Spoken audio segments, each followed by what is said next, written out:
أما بعد فأعوذ بالله السميع العليم من الشيطان اللعين الرجيم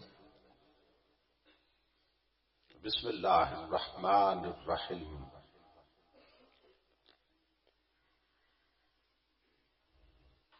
لقد كان لكم في رسول الله أسوة حسنة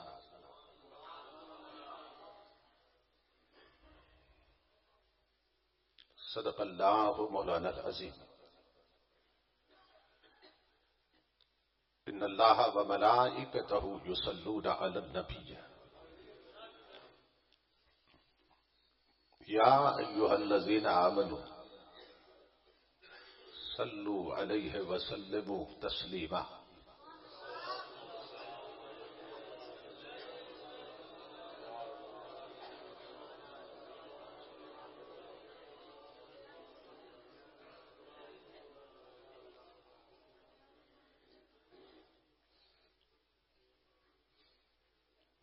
لائق صد احترام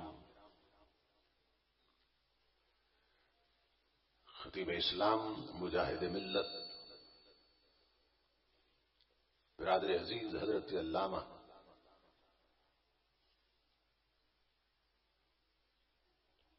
قاری محمد ساجد صاحب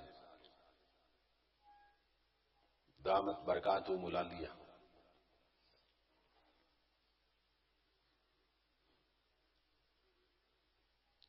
برادر محترم جناب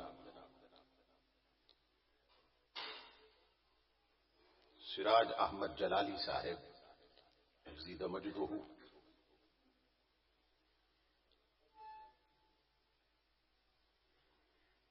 دیگر معزز مشائخ و علماء کرام اور محترم حاضرین و سامعین، اللہ رب العزت کا لاکھ لاکھ شکر ہے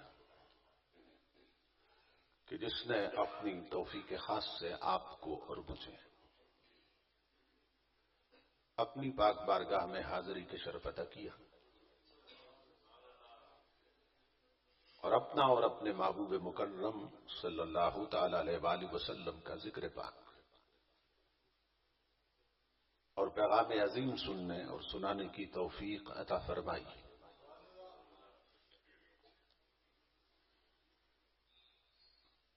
اس عظیم الشان اور عظیم المقاصد کانفرنس کے انعقاد پر میں آپ تمام حضرات کی خدمت میں بالعموم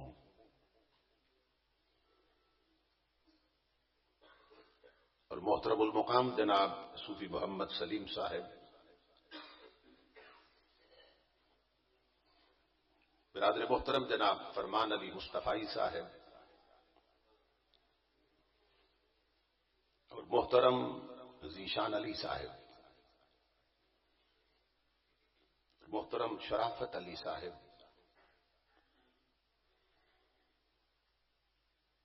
اور برادر محترم جناب حاجی عرفان احمد خان صاحب،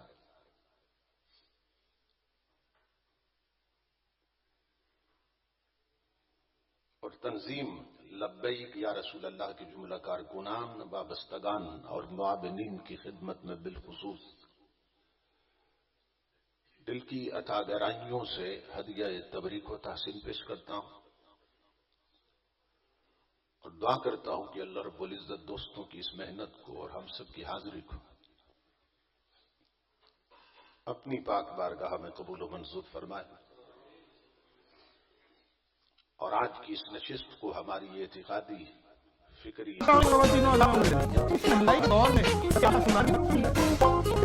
نتیجہ خیز اور بامقصد بنائے۔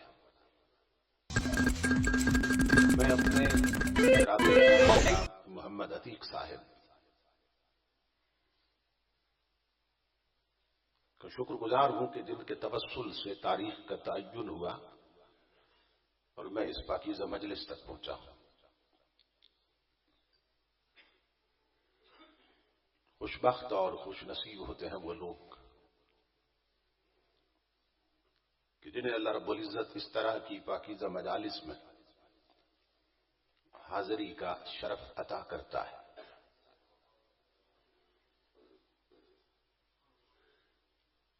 اس لیے کہ ان محفلوں میں آیا نہیں جاتا بلکہ بلایا جاتا ہے۔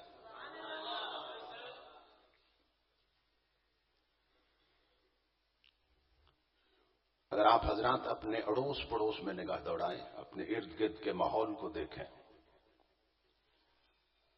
آپ کو اپنی ذات سے بڑھ کے زیادہ حسین لوگ بھی نظر آئیں گے، زیادہ امیر لوگ بھی نظر آئیں گے، زیادہ صاحبان دولت و ثروت بھی نظر آئیں گے، زیادہ عزت ناموری اور شہرت کے مالک لوگ بھی نظر آئیں گے، مگر اس کے باوجود ان لوگوں کو اس طرح کی پاکیزہ مجالس میں حاضر ہونا نصیب نہیں ہوتا۔ تو پھر کیا وجہ ہے کہ مجھ جیسے گناہگار بیٹھے ہیں؟ اس کے سوا کچھ نہیں کہا جا سکتا کہ یہاں آیا نہیں جاتا بلکہ بلایا جاتا ہے۔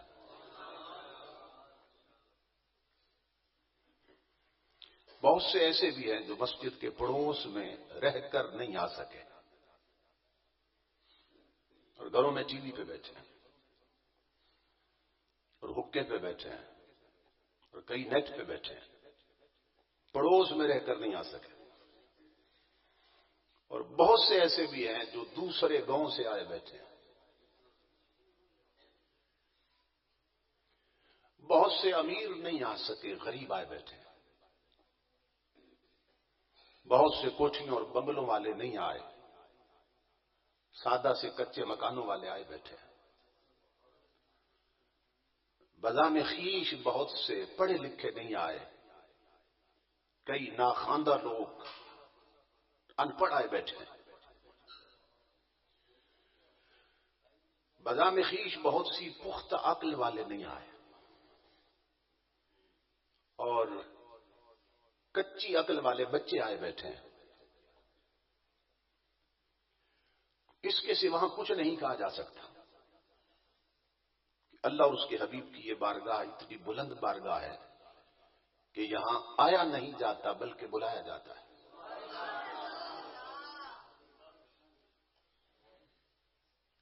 نہ وہ مکھڑا نہ مکھڑے دا دل ویکھدا، جے وہ ویکھڑ تے آوے تے دل ویکھدا، جسے پسند کر لیا اسے بلا لیا۔ تو یہ جو آنا ہے نا، اسے چھوٹا نہ سمجھا کریں، وہ خوش بخت ہوتے ہیں جنہیں اس چوکھٹ تک رسائی ہو جاتی ہے۔ یہ قانون ہے کہ یہاں آیا نہیں جاتا بلکہ بلایا جاتا ہے۔ میری طلب بھی تیرے ہی کرم کا صدقہ ہے، قدم یہ اٹھتے نہیں ہیں، اٹھائے جاتے ہیں۔ اسی طرح یہ بھی اصول ہے کہ جب بلایا جاتا ہے پھر نوازا بھی جاتا ہے، کیونکہ نوازنا نہ ہو تو پھر بلایا نہیں جاتا، تو بلایا جاتا ہے پھر نوازا بھی جاتا ہے۔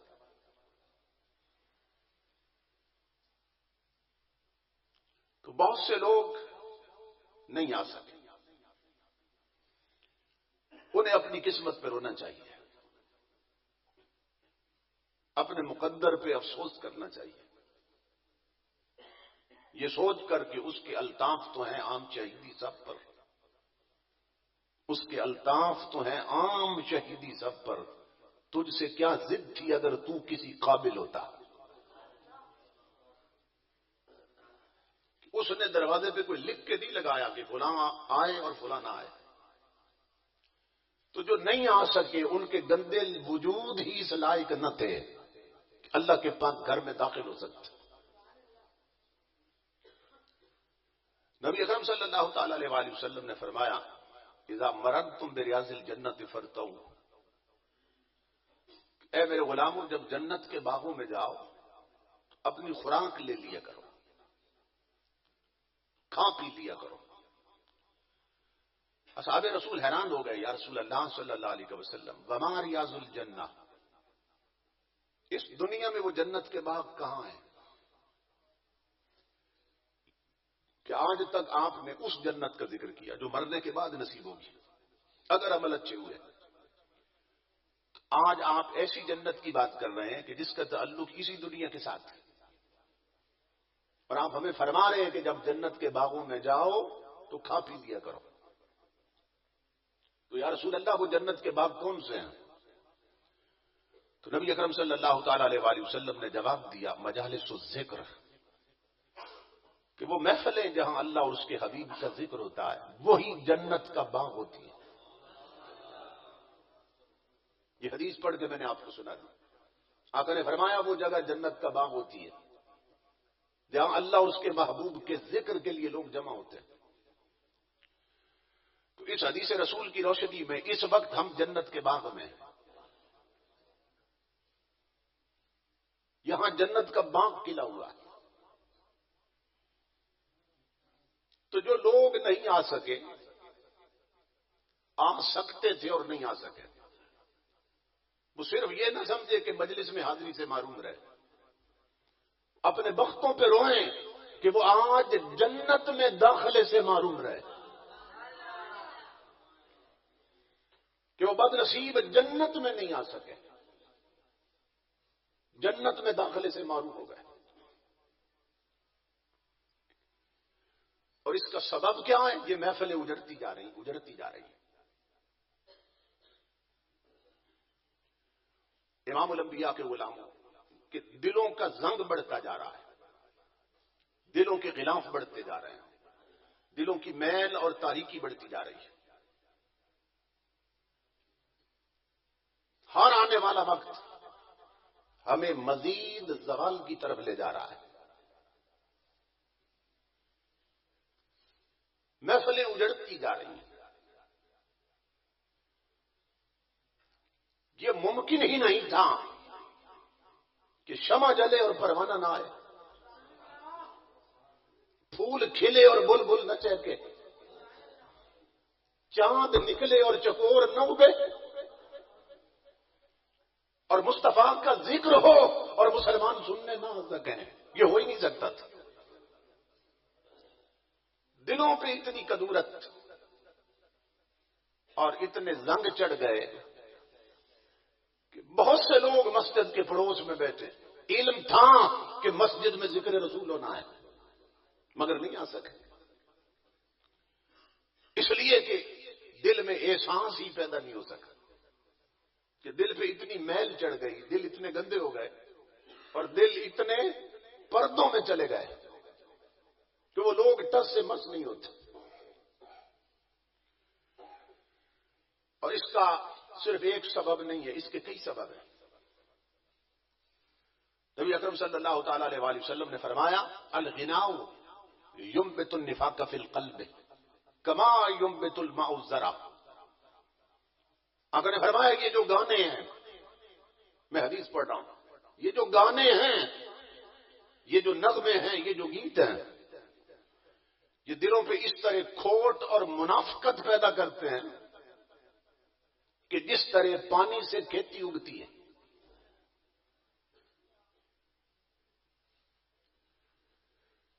اپنے نبی کی یہ تعلیمات ذہن میں رکھیے اور ہر وقت پیش نظر رکھیے. آقا نے فرمایا یہ جو گانے ہیں، نغمے، یہ گیت، یہ دلوں میں اس طرح کھوٹ اور منافقت پیدا کرتے ہیں جس طرح پانی سے کھیتی اگتی ہے، پانی سے گھاس اور سبزہ اگتا ہے.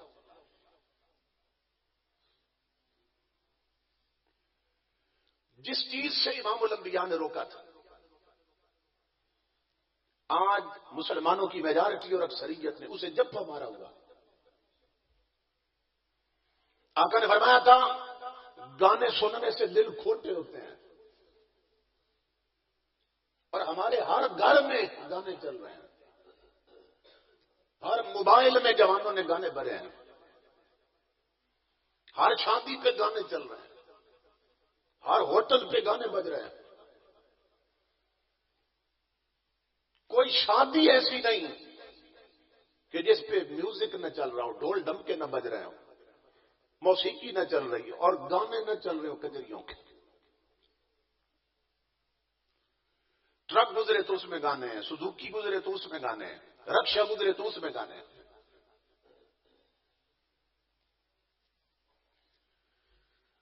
اور موبائلوں میں میوزک اور گانے بھرے ہوئے ہیں،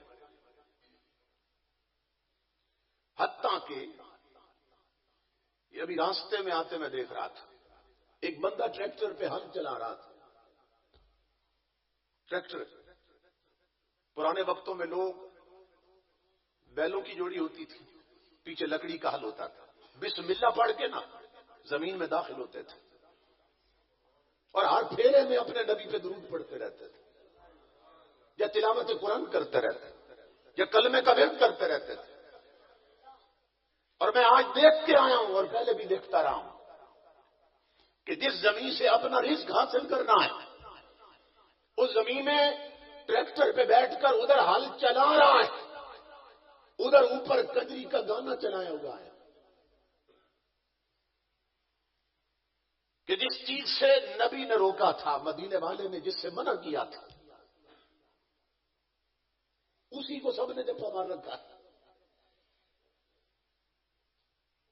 امام الانبیاء نے فرمایا